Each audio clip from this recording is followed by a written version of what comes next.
Olá pessoal, tudo bom? Bem, hoje nós vamos fazer uma revisão de embriologia para a prova 2. Vou contar para vocês algumas coisas com base sempre nos modelos, tá bom? Bem, primeira parte da matéria, a gente vai falar de transporte de gametas e fecundação. Para isso eu tenho o modelo do útero. Nesse modelo, eu vou utilizar esse modelo para mostrar para vocês o caminho percorrido pelos gametas após a liberação dos espermatozoides aqui no fundo da vagina. Então, os espermatozoides, cerca de 250 milhões, são liberados aqui no fundo da vagina. Tem que atravessar essa região aqui, que é uma região tremendamente perigosa, que é o canal cervical, onde existe o tampão mucoso cervical. Eles vão se dirigir para o fundo do útero e depois tomar o caminho de uma das tubas aqui. Dentro da tuba, o processo de fecundação vai acontecer aqui na região da ampola, não é isso? Bem, há uma imensa mortalidade nesse processo. Então, desses 250 milhões, a gente vai ter em torno de uns 100 mil aqui no corpo do útero, 3 mil aqui no istmo e chegando para fecundar só em torno de uns 50 a 100 espermatozoides. Bem, já que eu estou falando de espermatozoides, vamos dar uma olhada no gameta feminino e no masculino. Gametas feminino e masculino. Me empresta, por favor. Bem, vem cá. Aqui, hoje eu estou secretariado pela Nath. Isso, Mateus. Bem, então, olha aqui, ó. Esse é o gameta feminino, tá? O ovócito 2.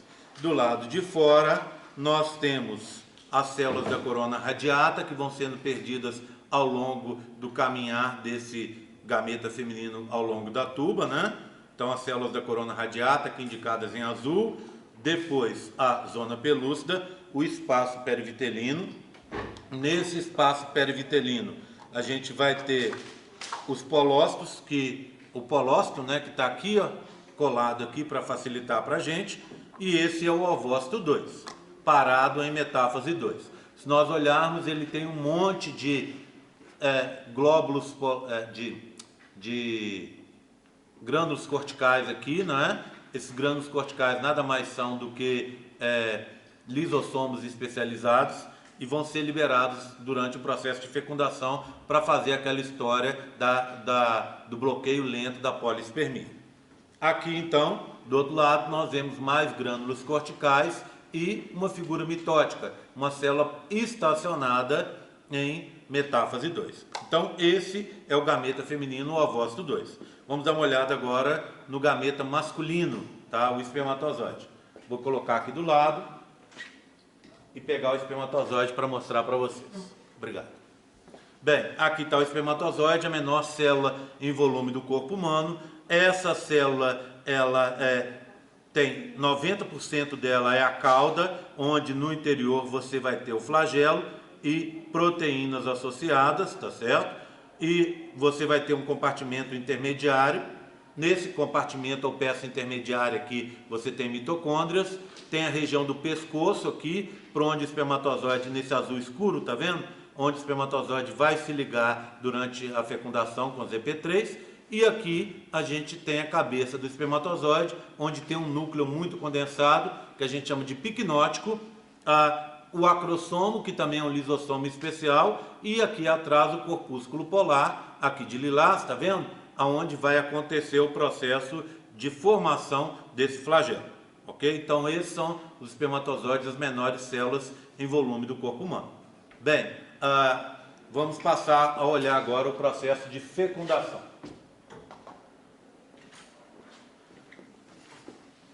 Bem, aqui é um modelo que descreve esse processo de fecundação. Se você olhar, nós temos menos células da corona radiata aqui, a zona pelúcida está mais exposta, não é isso? Porque elas são perdidas naturalmente. Lá no interior, nós temos o polócito 1, está aqui, né? Que é aquela célula que você sabe que funciona para descarte do material genético e também para indicar o início do suco de de clivagem, não é isso? Tá? Lá dentro, o que nós vemos? Olha, repara, você tem aqui um espermatozoide atravessando a zona pelúcida, tá vendo? Parte dele está aqui, uma parte está aqui dentro. Vários espermatozoides lá no interior do espaço perivitelino e um espermatozoide que já se ligou ao ligante de superfície encontrado nos ovócitos 2. Esse espermatozoide já ejetou, já jogou o seu conteúdo interno para o interior do ovócito 2, conforme vocês podem ver aqui, tá? Desse conteúdo interno, aqui, ó, só um segundo, desse conteúdo interno, só o pronúcleo masculino, aqui indicado em azul, vai permanecer, o restante vai ser todo destruído. E nós ainda temos uma célula em metáfase 2, tá? Bem, o que está faltando aqui? Os grânulos corticais. Esses grânulos corticais foram perdidos. Por quê? Porque no momento exato em que acontece o processo de fecundação, duas coisas são notadas. Primeiro, o bloqueio rápido da polispermia, que é a entrada de cálcio no interior do ovócito 2, alterando a sua polaridade e fazendo com que essa célula se torne incapaz de se ligar com outros espermatozoides, porque o ligante de superfície fica escondido durante alguns minutos. E logo depois ocorre o processo de bloqueio lento da polispermia. Esse bloqueio lento envolve a liberação dos grânulos corticais, que vão fazer uma alteração na zona pelúcida do ovócito 2, tá? Que envolve o ovócito 2, fazendo com que se torne impossível para os espermatozoides penetrar dentro dessa zona pelúcida. Bem, vou mostrar agora para vocês a estrutura da zona pelúcida, tudo bem?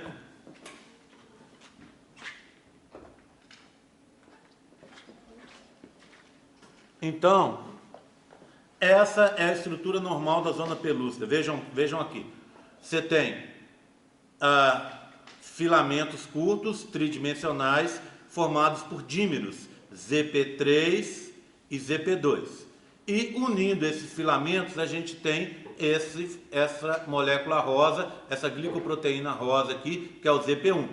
Então, os espermatozoides vão se ligar com ZP3, e ao se ligarem com ZP3, vai ocorrer a reação acrossômica, ou seja, eles vão liberar o conteúdo do acrossomo e conseguir atravessar essa zona pelúcida, caindo no espaço perivitelino, como vocês viram nos outros modelos, e aí sim, se ligando à membrana plasmática do ovócito 2, penetrando para o interior do ovócito 2, e aí sim ocorrendo os bloqueios lentos, bloqueio rápido e lento da polispermia.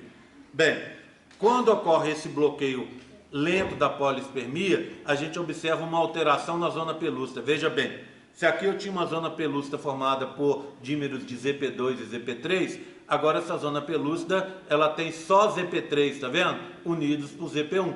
Então filamentos de ZP3 unidos por ZP1. O ZP2 forma grumos, e essa alteração vai impedir com que outros espermatozoides penetrem após o bloqueio lento da polispermia. Assim, não vai ocorrer outras fecundações. Bem, já que eu estou falando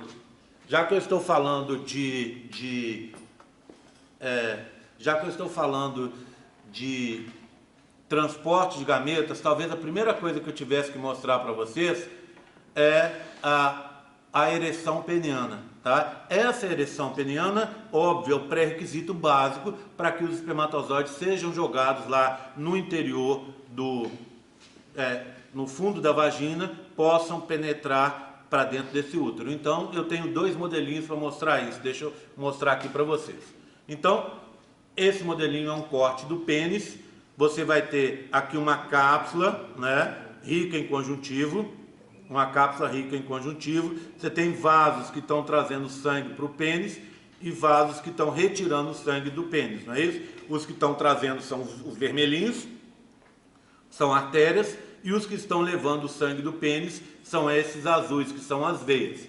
Aqui são os dois corpos cavernosos e esse aqui o corpo esponjoso, ou corpo cavernoso da uretra. Essa aqui é a uretra que está no seu interior. Reparem numa coisa, então esse é o pênis flácido. Aqui você tem uma série de, vamos dizer assim, de cavernas, né, de reentrâncias que ficam cheias de sangue durante o processo de ereção, conforme a gente vê. Ficam nos corpos cavernosos.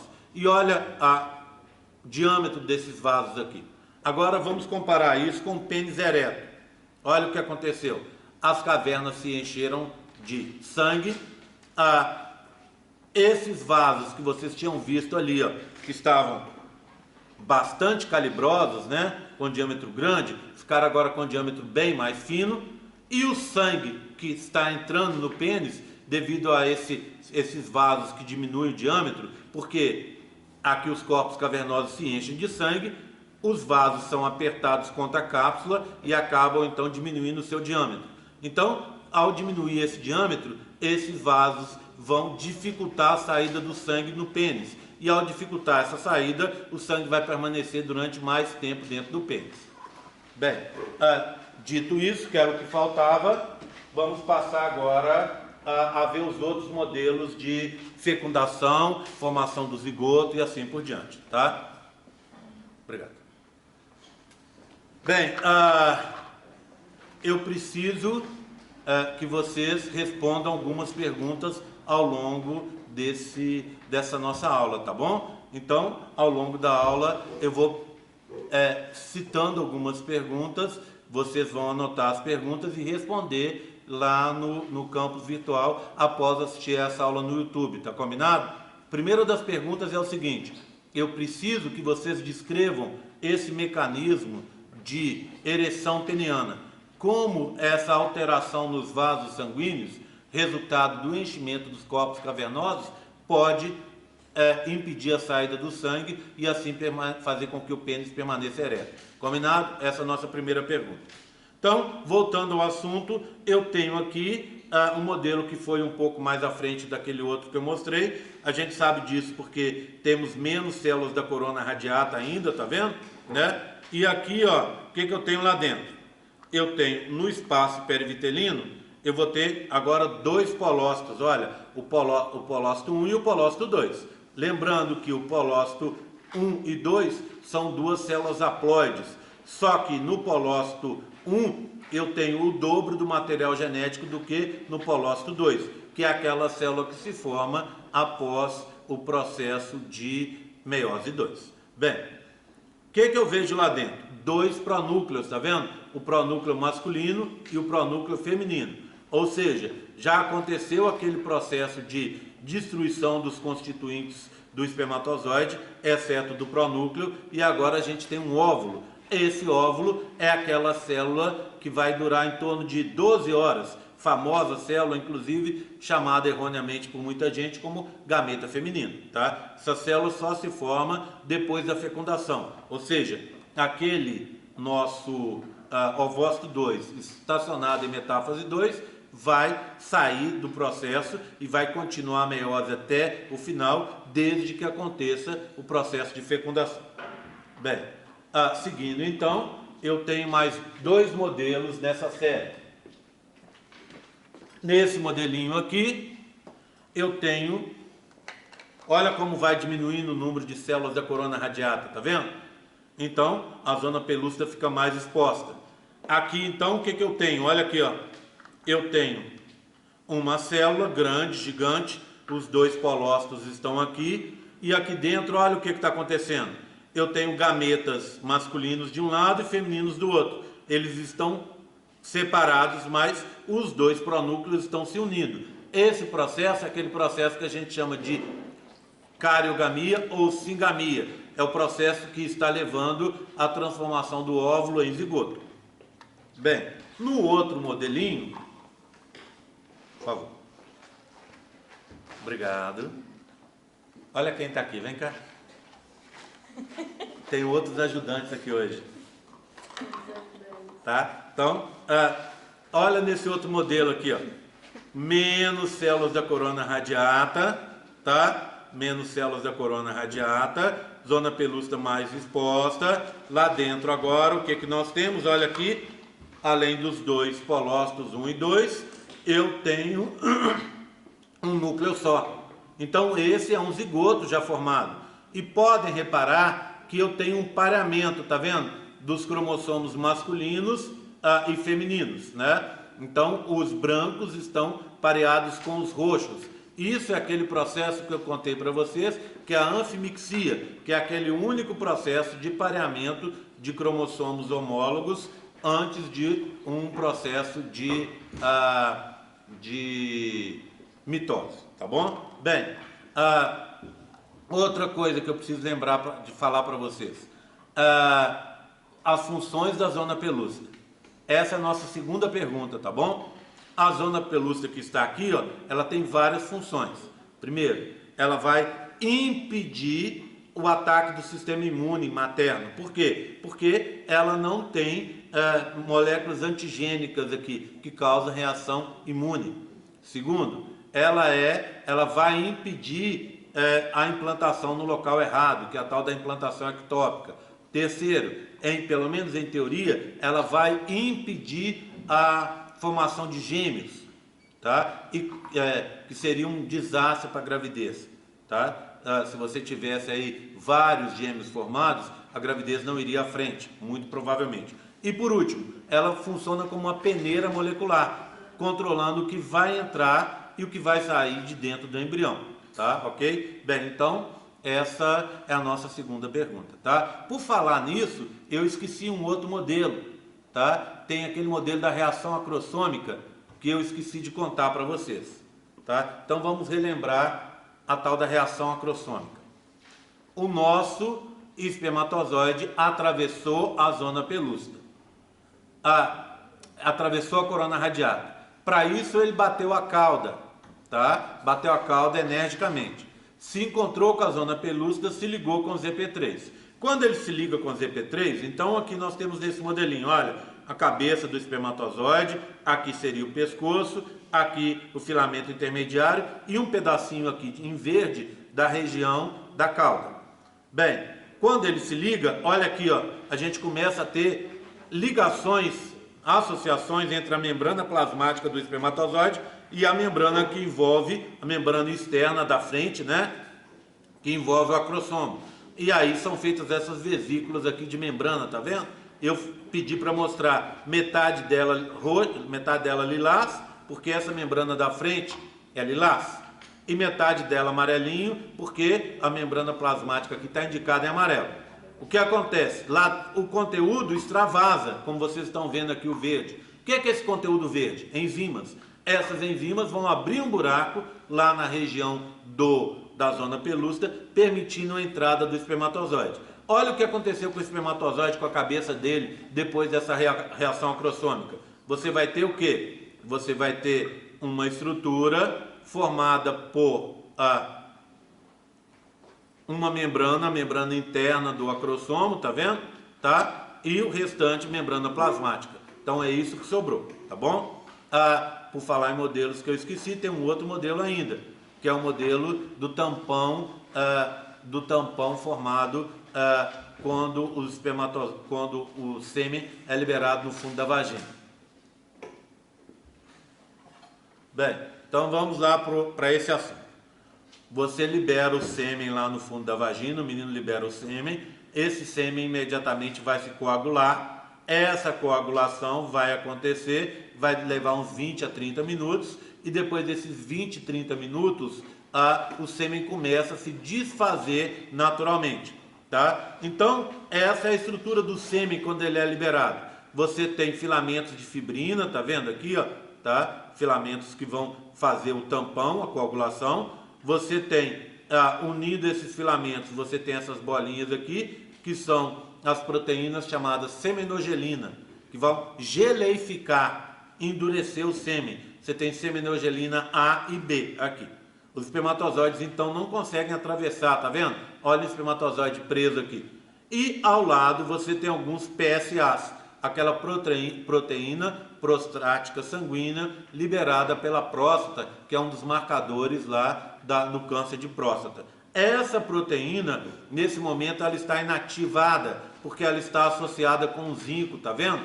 Só que daqui a pouco outras proteínas vão agir, liberando os PSAs. Esses PSAs, como vocês podem ver aqui, vão destruir as seminogelinas e assim o tampão vai se desfazer, tá vendo? Permitindo a entrada dos espermatozoides no interior do útero. Bem, acho que agora terminei finalmente, né? Aí agora vamos falar do que vem à frente, que é as clivagens, tá bom? Então, deixa eu só arriscar aqui para a gente não se perder.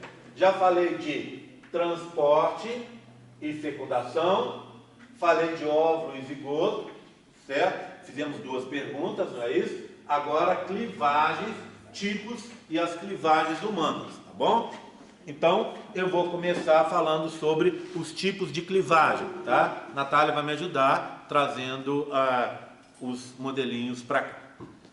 Bem, existem 2 grandes tipos de clivagem. As clivagens chamadas holoblásticas, em que na hora que você tem o processo de clivagem, ele vai de uma extremidade à outra, e as clivagens chamadas meroblásticas, em que existe uma quantidade grande de reservas nutritivas no interior do embrião, que vão dificultar esse processo de segmentação. Essas clivagens holoblásticas são chamadas também de clivagens completas, e as clivagens meroblásticas incompletas, porque elas não vão separar o embrião na sua totalidade, tá? Então eu vou começar com as clivagens meroblásticas, as incompletas, tá? Bem, nós temos aqui 3 tipos de clivagem. A primeira delas é essa aqui, certo? Que começou aqui, então tá o zigoto, você já tem alguns blastômeros aqui em cima, mais alguns aqui, e vocês estão vendo que os blastômeros estão se formando pelo lado de fora e vão acabar encobrindo totalmente a parte externa do embrião.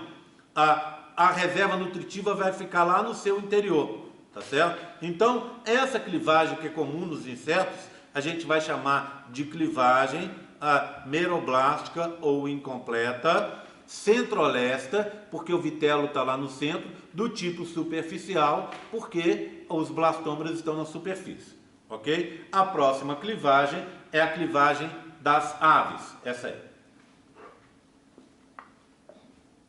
Obrigado, Natália. Segurou? Aí. Bem, é aquela clivagem que a gente chama, é uma clivagem que vai acontecer só no polo animal, tá vendo? Só aqui em cima, tá? E ela vai formar um disco, tá vendo? E você vai ter a maioria das substâncias de reserva aqui nessa parte maior. Bem, essa clivagem, então, é uma clivagem que você tem vitelo, substância de reserva, distribuída em grande quantidade em quase todo o embrião, tá vendo? Então, por isso, ela se chama clivagem telolesta. Telos, todo. Total. Lesto é a mesma coisa que vitelo.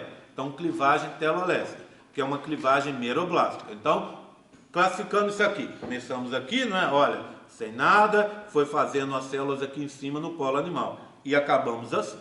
Bem, essa clivagem que acontece nas aves, nos peixes, nos répteis, é uma clivagem chamada clivagem meroblástica telolesta do tipo discoidal, tá certo? Discoidal. A próxima clivagem é muito parecida com essa, tá? Acontece naquele grupo dos cefalópodes. Essa clivagem forma blastômeros aqui em cima. Repare, ó. Olha, começou, foram formando os blastômeros. Só que repare, você tem blastômeros de um lado e blastômeros do outro, tá vendo? Ó, de um lado e do outro. Então ela é bilateral. Então, esse é o resultado final dela. Uma célula grande com as reservas nutritivas e blastômeros de um lado e do outro. É bilateral. Então, classificando, clivagem meroblástica ou incompleta, telolesta, do tipo bilateral. Tá aqui. Agora vamos passar para as clivagens chamadas holoblásticas. A primeira que eu vou falar, tá, é a clivagem dos peixes, dos répteis, desculpa, dos anfíbios, eita, clivagem dos anfíbios, passei por todos os grupos zoológicos, né? Então, clivagem dos anfíbios. Essa clivagem se caracteriza por formar células grandes embaixo e células pequenas em cima, tá? Não, essa não, aqui, ó, aquela de lá, ó, não, pra lá. Ah, volta, deixa eu pegar. Essa aqui, Ah, eu tô confusa. tá? Com essa aqui, não é? Isso, tá? Bem, então o que que você tem?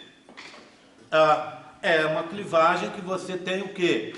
O vitelo distribuído na parte inferior, no que a gente chama polo vegetativo, está na metade, tá vendo? E em cima menos vitelo, é o polo animal, onde estão células menores que a gente chama de micrômeros. No polo vegetativo, células grandes, os macrômeros, não é? Bem, então começamos assim, foi se dividindo, e daqui a pouco nós vamos ter um corte aqui, ó, fazendo como se fosse uma tampinha de uma laranja. Como é que eu chamo essa clivagem? Clivagem holoblástica mesolesta, porque tem vitelo na metade, do tipo radial, porque os cortes são assim, ó, de uma ponta a outra. Então, corta aqui, depois corta aqui de fora a fora. Clivagem mesolesta radial, tá? Só reforçando, dos anfíbios. Agora eu vou passar a falar da clivagem radial também, mas essa, da clivagem radial, mas que tem células do mesmo tamanho, tá vendo? Olha aqui, ó, tá certo? Então, por que ela tem essas células do mesmo tamanho? Porque a quantidade de vitelo está mais ou menos distribuída de forma igual em todo o embrião. Então, a gente diz que é isolesta. Iso é igual, vitelo igual. Em pouco vitelo, igualmente distribuído. Então, nós começamos com o zigoto, dividiu em 2, dividiu em 4 e depois em 8. Aqui já temos 8 células, que é isso aqui que nós estamos vendo, ó. Então, como é que eu classifico essa clivagem? Clivagem holoblástica ou completa, isolesta, do tipo radial também. Cuidado, nós acabamos de ver uma radial, agora estamos vendo uma outra radial aqui. Essa radial, ela é encontrada em protocordados como um anfioxo, não é isso? Tá? Ok? Agora vamos ver a clivagem espiral. Pronto, essa aí, obrigado. Bem, começamos com o zigoto, ele se divide em 2, se divide em 4, mas repara, olha aqui, ó, a parte de cima é um pouco menor. Então, na hora que fizer o corte aqui em cima, ela vai dar um pequeno giro. Então, as células de cima vão ser menores, igual vocês estão vendo aqui, e elas não estão posicionadas como as outras que nós vimos até agora, exatamente embaixo da célula do polo vegetativo, tá vendo? Elas deram uma girada. Daqui a pouco essas daqui também vão ser cortadas, vão dar células menores que também vão girar. Então o que você está fazendo? Uma espiral, tá vendo? Essa clivagem então recebe esse nome por causa dessa característica específica. A gente chama essa clivagem de clivagem holoblástica isolesta do tipo espiral, ok? E agora uma última clivagem, antes da clivagem humana, que é a bilateral. Vocês se lembram que lá na meroblástica tinha uma clivagem bilateral também. Só que essa aqui, ó, você não tem células com grande volume, tá vendo? Ó, as células são pequenas, ok? São pequenas. Você tem células de tamanho diferente, mas todas com tamanho muito próximo. Então você começou com, olha, com o zigoto, que se dividiu em 2, vai se dividindo em 4, só que metade e metade, tá? Aí você gera então uma clivagem bilateral. Classificação dessa clivagem: clivagem holoblástica isolesta do tipo bilateral. Bem, agora finalmente a gente pode falar da clivagem humana, não é isso? Já falamos dos tipos de clivagem, vou falar da clivagem humana. Para isso a gente tem vários modelinhos, certo? Eu começo com o zigoto, pode me dando uns 2 de cada vez, Nath, que fica melhor. Aí, obrigado. Nós começamos com o zigoto e os 2 polócitos, lembram? Lembre-se, os polócitos servem para descarte de material genético e para marcar o sítio de início da clivagem. Então essa seria a nossa terceira pergunta, tá bom? Eu quero saber de vocês qual é a função desses polócitos. Para que eles servem? Acabei de contar, tá? Aí você tem o primeiro sítio de clivagem e aí você vai fazer o quê? Você definiu o eixo, tá vendo? Ó, então, a partir de agora, a clivagem aconteceu entre os dois colossos, você tem um blastômero menor e um blastômero maior. Por isso, a clivagem humana, ela é chamada também de clivagem subigual, desigual ou quase igual, porque gera blastômeros de volume diferente, certo? E ela é holoblástica, porque começou aqui em cima e foi até lá embaixo. Alguns autores dizem que a clivagem humana é isolesta, mas pesquisas mais recentes dizem que ela é alesta, sem a presença de vitelo no seu interior. Vamos passar para os próximos dois modelos. Então aqui eu tenho mais dois modelos, não é isso? Nesse modelo já aconteceu mais uma clivagem aqui, ó, no blastômero menor, tá vendo? Ela foi uma clivagem, a primeira foi vertical, a segunda também vertical, tá vendo? Direção norte e sul. E aí nós temos a outra classificação da clivagem humana, que é um processo assincrônico. Por quê? Porque não acontece nos blastômeros todos ao mesmo tempo, gerando então um número ímpar de células. Olha, 1, 2, 3. A próxima clivagem vai acontecer no blastômero maior. Nesse modelinho aqui, eu já tenho várias clivagens, tá vendo? Primeira clivagem para definir o eixo, tá aqui.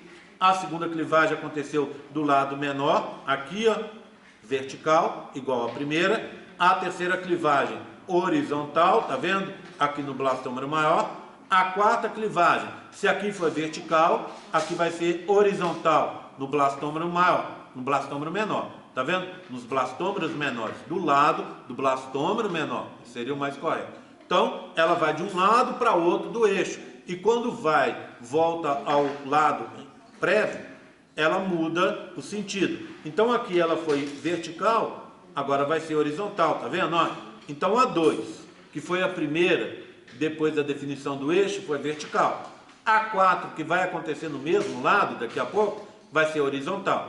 Do lado de cá, a 2 foi horizontal, tá vendo? No blastômero maior. A 3, né? Desculpa. Foi horizontal no blastômero maior. A 5 vai acontecer nele também. Se aqui foi horizontal, agora vai ser vertical. Por isso, a gente diz que esse processo é chamado de rotacional, tá certo? Então, a quarta pergunta é essa. Eu quero que vocês indiquem para mim, por favor, quais são as classificações da clivagem humana e por que motivo. Então, holoblástica, isolesta ou alesta, que é o mais correto, assincrônica, desigual, quase igual ou subigual, rotacional, isso, né? Acho que é isso. Bem, agora passamos na fase seguinte, a tal da mórula, certo? O que acontece com a mórula? É uma massa compacta com 16 células na espécie humana, tá vendo? Uma massa compacta. Nessa massa compacta você não tem espaço lá dentro, tá? Os polócitos ainda estão aqui em cima. Lembre-se que essa estrutura está envolta pela zona pelúcida e com células da corona radiata lá fora.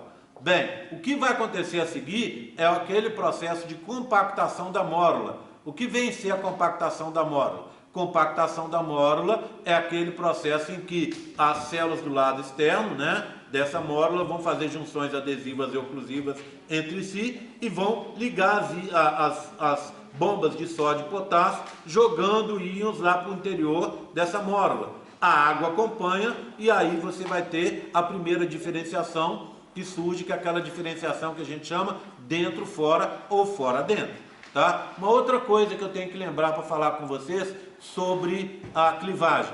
A clivagem é aquele processo que a gente chama de mitose simplificada, porque ela não tem o G1 e o G2, não é isso?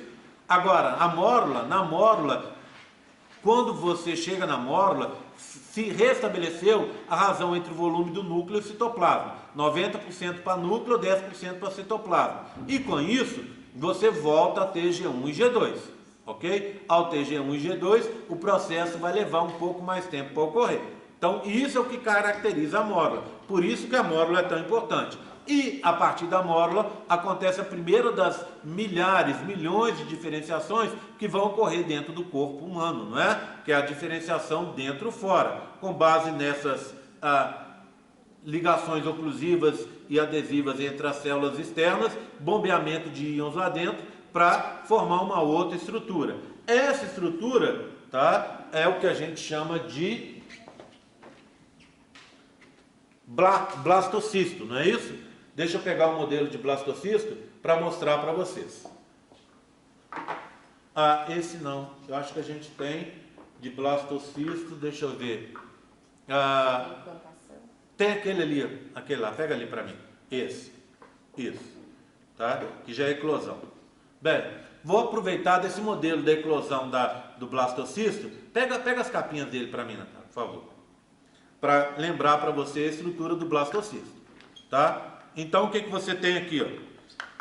Lembra? Isso aqui está envolto pela zona pelúcida com células da corona radiata. Então, você vai ter agora células externas, que a gente chama de trofoblasto, tá? Trofoblasto, porque depois vão fazer parte da placenta e o embrião se alimenta por elas, né? E lá dentro o quê? Uma massa, um maciço celular interno, chamado também de embrioblasto, e aqui uma cavidade, que é a blastocele, tá? Então, esse é o blastocisto, tá certo? E a fase que nós estamos é a blástula ou blastulação, tá certo? Então, isso ocorreu por causa daquela compactação e dos íons que foram enviados para dentro com a água acompanhando. Bem, dito isso, 4 perguntas até agora, não foi? Alguém está acompanhando? Está acompanhando? Acho que são 4 perguntas, tá? Eu vou falar para vocês sobre a fase seguinte, que é o processo de implantação. Bem, o que acontece com a implantação? A implantação vai ocorrer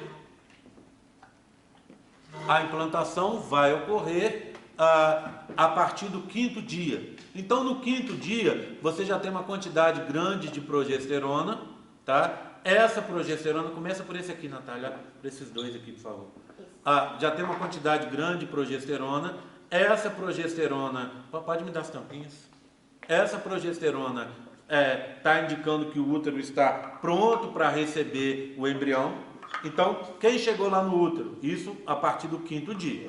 Chegou lá no útero o blastocisto, que é aquele que nós vimos em detalhe, né? Tá ele aqui, envolto pela zona pelúcida e pelas células da corona radiata, tá ele lá dentro. Olha os 2 polócitos aqui. A parte externa dele, que é o trofoblasto, vai liberar enzimas digestivas, vai abrir um buraco e esse embriãozinho vai se deformar para sair de dentro dessa zona pelúcida. Sai daqui e vai para o lado externo, tá? Bem, essa então é a primeira fase da implantação, que a gente chama eclosão do blastocisto. Ao final dela, próximo por favor, Natália, a gente vai ter essa estrutura aqui, ó. O que sobrou para trás? A zona pelúcida, as células da corona radiata, que vão ser destruídas, e os 2 polócitos, polócito 1 e polócito 2. E o que ficou para ser implantado? O embrião na fase de blastocisto. Então, essa é a primeira fase da implantação. Esse embriãozinho vai ficar agora girando para lá e para cá, no terço superior do útero, não é? Fazendo junções fracas de L-selectina, moléculas produzidas pelas células do trofoblasto, que vão se ligar no epitélio do endométrio. Então, aqui é uma fatia do útero, né? Perimétrio, epimétrio, miométrio, endométrio. Extrato basal, extrato funcional com o seu epitélio.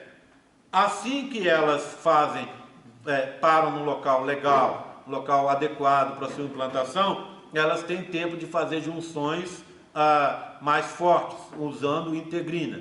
Então, o primeiro processo a gente chama de posicionamento, que leva a L-selectina. O segundo processo a gente chama de adesão, que vai levar essas proteínas transmembranas, que são as integrinas. Então, começamos lá com a eclosão do blastocisto, depois posicionamento e, em terceiro lugar, a adesão.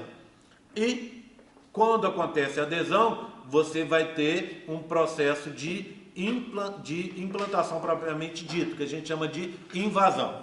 Para isso, De novo, o trofoblasto libera enzimas. Essas enzimas vão fazer com que o embrião vá se adentrando no interior do extrato funcional do endométrio. Tá vendo? Olha aqui, ó.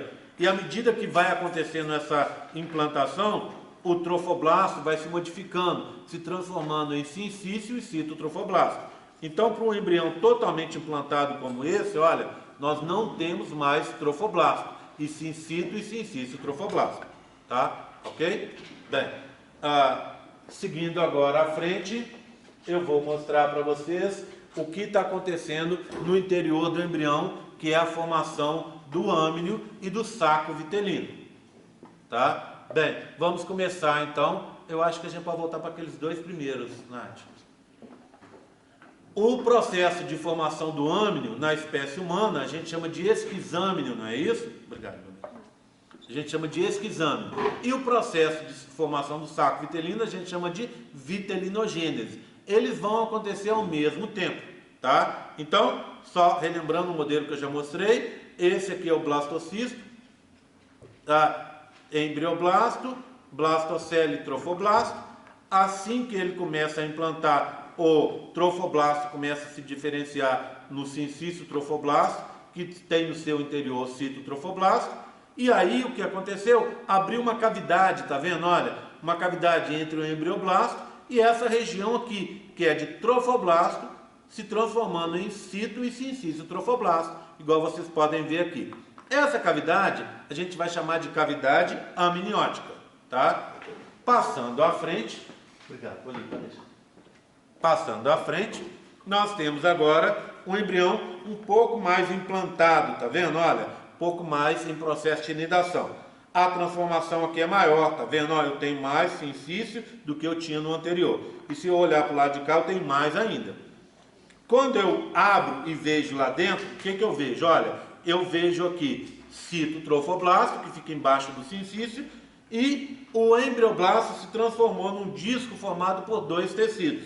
O epiblasto em cima, aqui indicado em branco, e o hipoblasto embaixo, tá? Que está faceando aqui diretamente na blastocele, na cavidade que a gente tem aqui embaixo. E essa cavidade de cima, cavidade amniótica.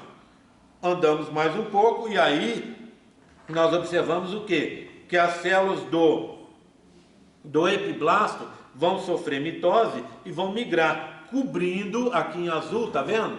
Cobrindo essa cavidade. Então, marcando o final do processo de amniogênese, que no caso da espécie humana a gente chama de processo de esquizâmnio. Vou pedir para a Natália o último modelo dessa série, um totalmente laranja. Sabe onde que ele está aí? Aí, obrigado. Bem, então aqui o resultado do final do processo. Olha, a cavidade, então não temos mais, ela está totalmente implantado, não temos mais trofoblasto e a cavidade está totalmente coberta por essas células de azul claro, que são os amnioblastos, que vão formar o chamado epitélio amniótico, tá? Bem, elas vêm do epiblasto. O hipoblasto, por sua vez, agora, também começou a sofrer mitoses e está cobrindo a cavidade. Quando ele cobrir totalmente essa cavidade, ela vai deixar de ser blastocele e vai passar a ser a saco vitelino primário ou saco vitelino primitivo. E essa cobertura rosa que vocês estão vendo aqui é a tal da membrana de Heuser. Lembre-se disso, né? Ok? Vou pedir agora, vou passar para aquela série laranja, tá? Nath, a primeira é aquela, essa aí, Paulinho. Essa. Então, a primeira, deixa eu cortar mais um pouco aqui, né? Para a gente se posicionar, para não esquecer nada. Então, blástula já foi, implantação já foi, bilaminar, amniogênese e vitelinogênese, a gente está falando, mas já falei a maioria das coisas, não é? E trilaminar, diferenciação do mesodermo e notocorda para a gente encerrar a bagunça, tá? Então olha aqui, ó.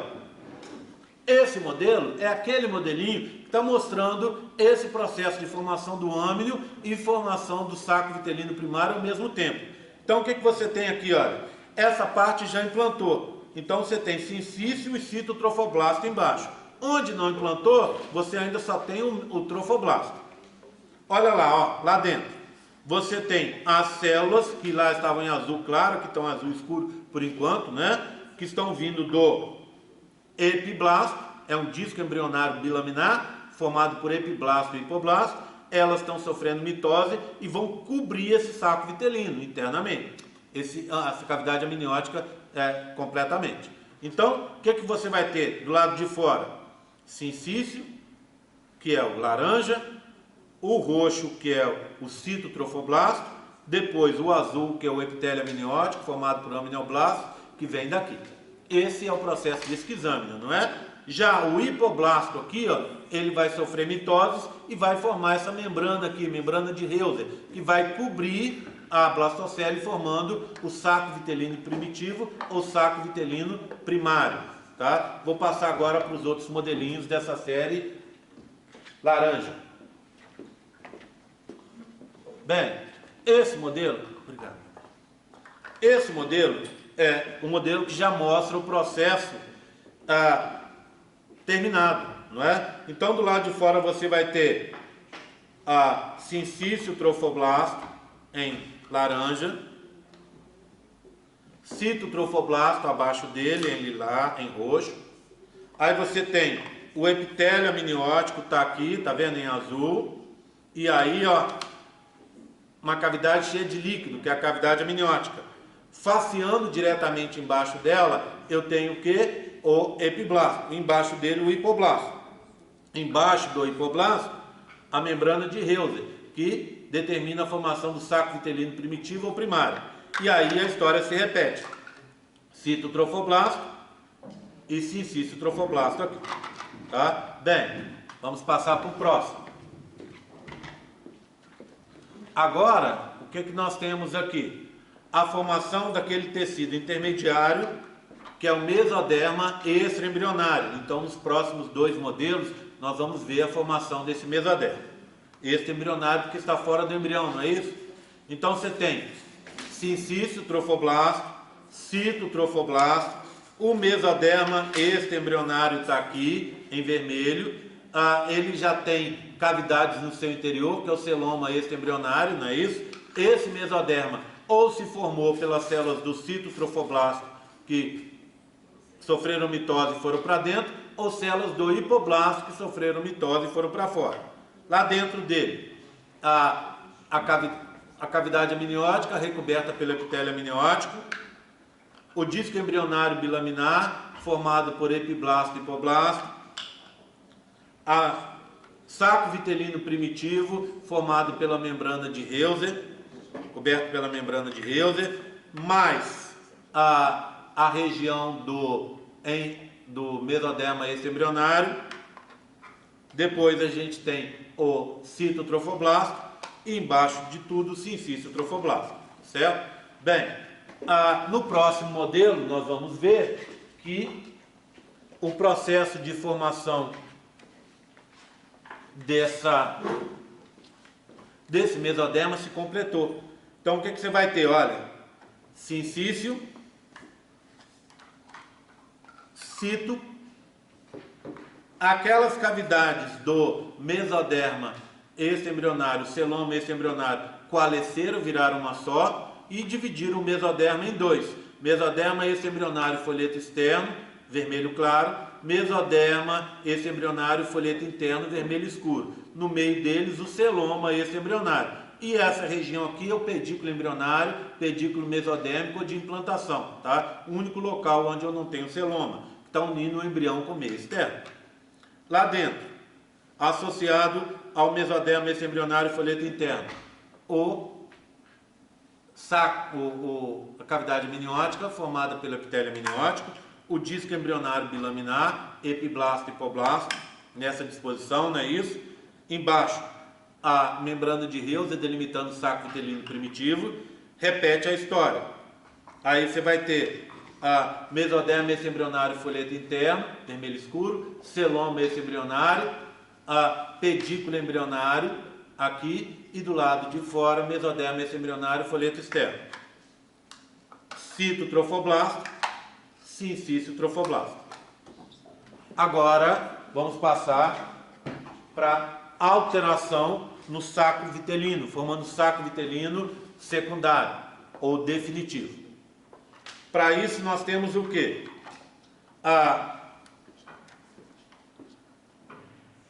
Sincício, citotrofoblasto, mesoderma extraembrionário, folheto externo, folheto interno, no meio a cavidade que é o celoma e o pedículo embrionário aqui.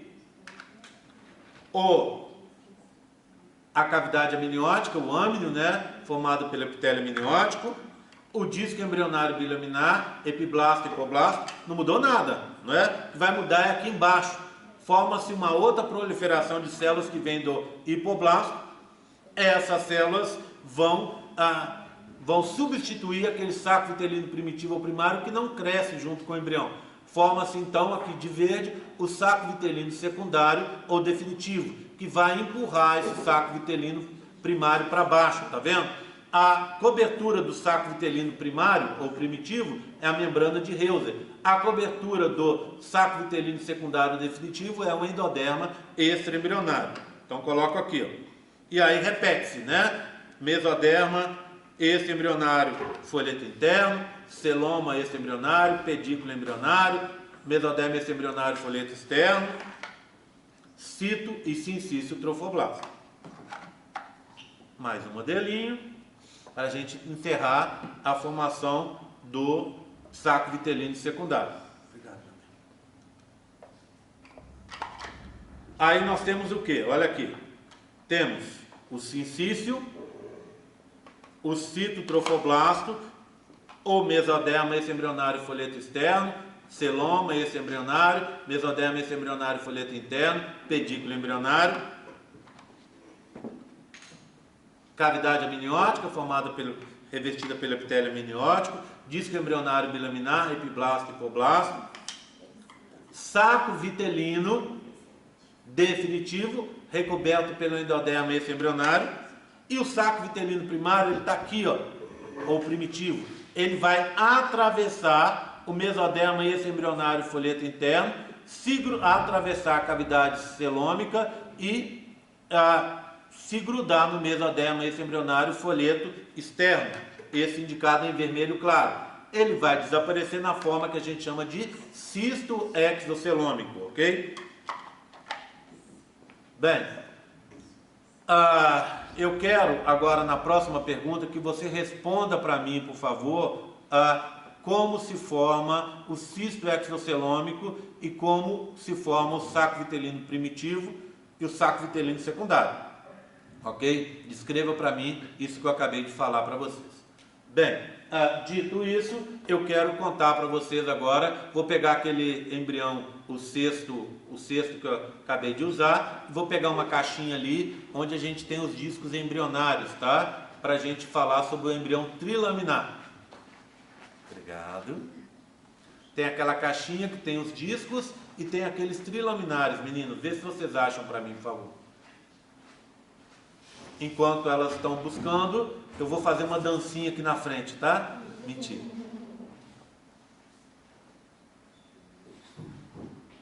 Ficaram lá atrás, é isso.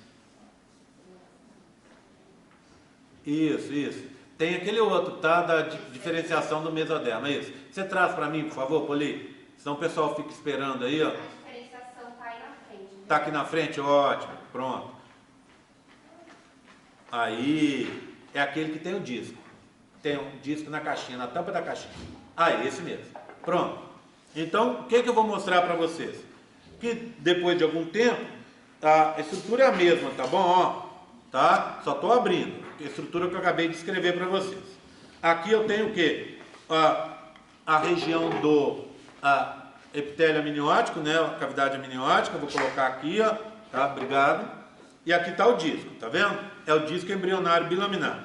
Daqui a pouco começa a surgir aqui na região da cauda do embrião, nessa região próxima do pedículo embrionário, começa a surgir uma proliferação linear com uma proliferação arredondada na sua ponta.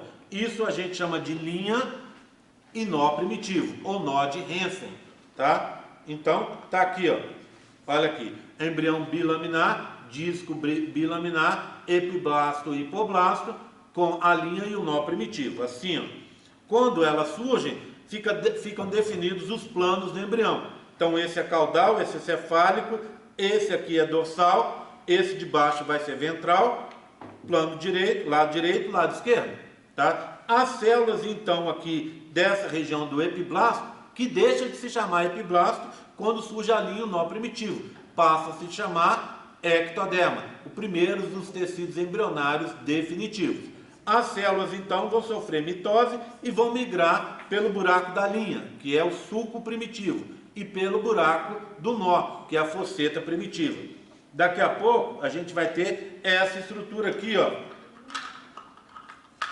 um embrião trilaminar, com ectoderma, mesoderma e endoderma embrionário, aqui indicado em laranjas. Essas bolinhas laranjas vão substituir o tecido amarelo, que era o teto do saco vitelino, que vocês conhecem muito bem, que é o hipoblasto, tá? Ao final, você vai ter uma estrutura assim, ó.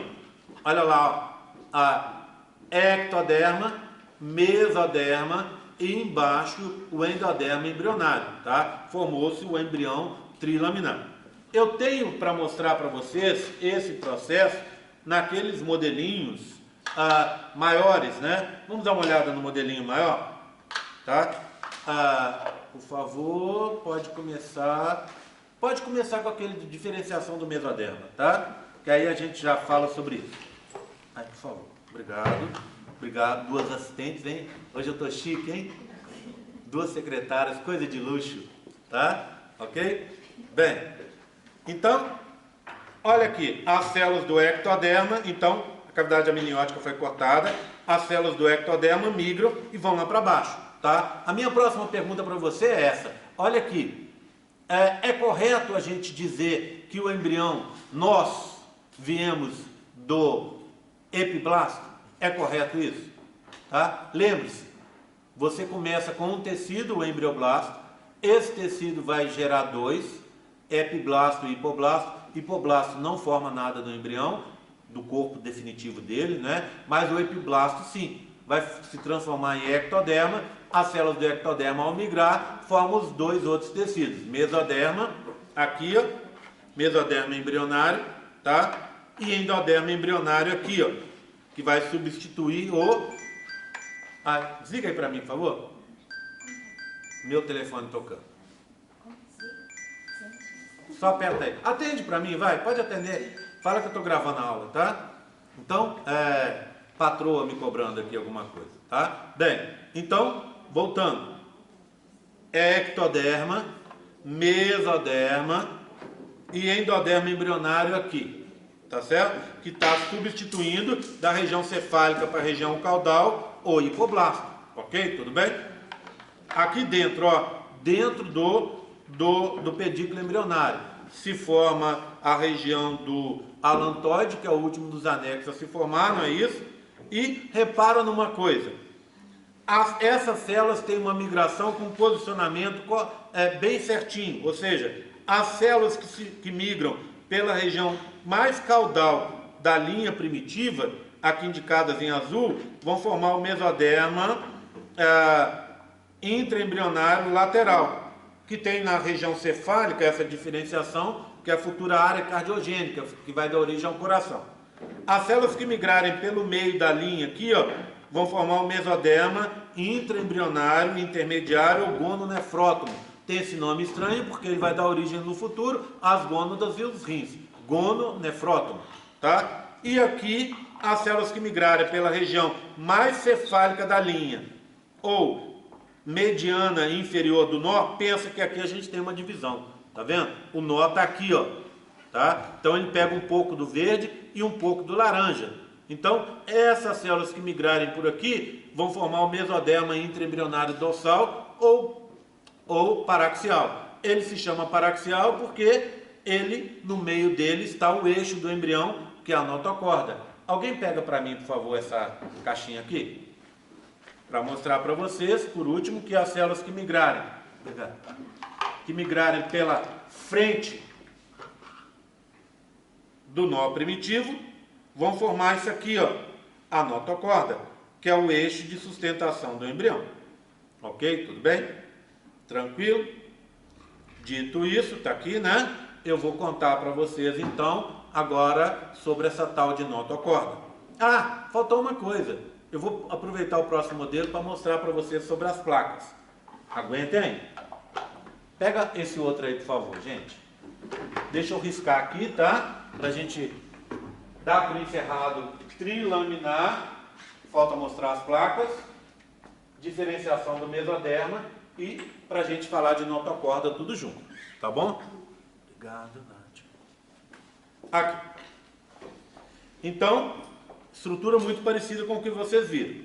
Tá? A linha com o sulco tá aqui. O nó com a fosseta tá aqui. Essa parte que eu não falei ainda é a formação do sistema nervoso, tá aqui, ó, de cinza, tá bom? Então foi cortado fora a região da cavidade amniótica para a gente poder ver o disco embrionário em primeiro plano. Células estão migrando e formando lá embaixo os dois tecidos, tá? Ó, o mesoderma embrionário, deixa eu tampá-lo, ele tem uma tampinha, não é isso? Tá aqui, o mesoderma embrionário ou intraembrionário, e embaixo dele o endoderma embrionário ou intraembrionário, que vai substituir essa região do hipoblasto. Bem, tem mesoderma em todo o disco, exceto nesses dois locais, tá vendo? Ó, nesses dois locais são as placas. Essa de trás, então tá aqui, ó, mais de trás, essa placa é a placa cloacal ou anal, que vai dar origem no futuro ao ânus. Essa que está aqui na frente, ó, é a placa pré-cordal, que vai delimitar a vinda da notocorda, ou placa pré-oral, porque vai dar origem à boca primitiva ou estomodelo, tá? Nessas regiões, as células do epitélio, as células lá de cima do ectoderma, vão fazer junções adesivas e oclusivas com a parte de baixo, que é o endoderma embrionário, impedindo a entrada do mesoderma nessas regiões. Bem, tranquilo? Repararam numa coisa? Eu não estou usando os modelos da UFMG. Isso não significa que eles não vão cair. Claro que vão, tá? Mas, para eu não contar uma história longa demais, repisando o mesmo assunto com meus modelos e os modelos da UFMG, eu não estou mostrando eles aqui, entenderam? Tá? Bem, mas cai na prova. Bem, então eu queria mostrar para vocês a formação da notocorda. A notocorda, na verdade, ela não começa como notocorda. Ela começa como um tubo, que é o processo notocordal, que tem acima e dos lados e embaixo também mesoderma. Então ele está aqui, ó. Ele fica aqui. Aqui assim. Tudo bem? Tá? Com o ectoderma em cima dele. Ok? Tá aqui. Tá? O que vai acontecer então? Esse tubo vai se transformar num bastão. Para isso, olha o que acontece. Primeiro, a parte logo abaixo dele, de hipoblasto endoderma, morre, abre um espaço. Essa parte aqui, ó, abaixo dele de mesoderma, morre, tá? O tubo vai se rasgar embaixo. Deixa eu mostrar aqui para vocês. Aqui, ó. Agora é um tubo rasgado, tá vendo? Que vai ficar aqui, ó. Esse tubo rasgado vai permitir um contato entre a parte de cima e a parte de baixo, entre a cavidade amniótica e o saco vitelino. Esse contato que vai acontecer por esse buraco, a gente chama de canal neuroentérico. É uma estrutura provisória que provavelmente permite que substâncias aqui do âmnio vão para o saco vitelino e vice-versa. Bem, esse canal neuroentérico, como eu disse a vocês, é provisório. Daqui a pouco a história se reverte. Você vai reptilizar aqui, pronto, fechou.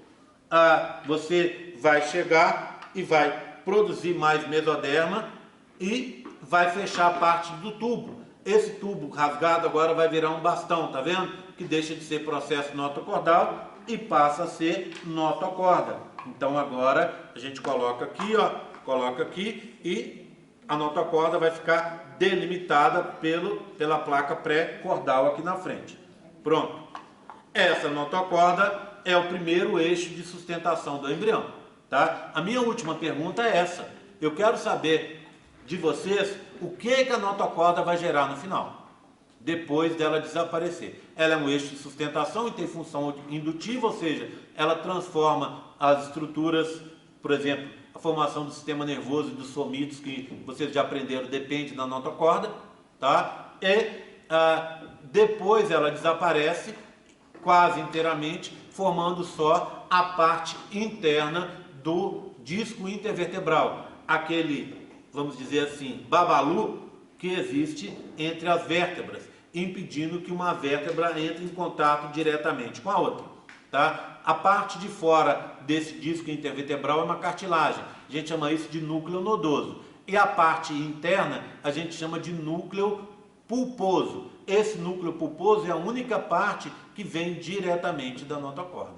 ok? Bem, resumo rápido, espero que ajude para a prova, bom estudo e a gente se vê nos horários de prova para vocês arrebentarem, tá? Um abraço.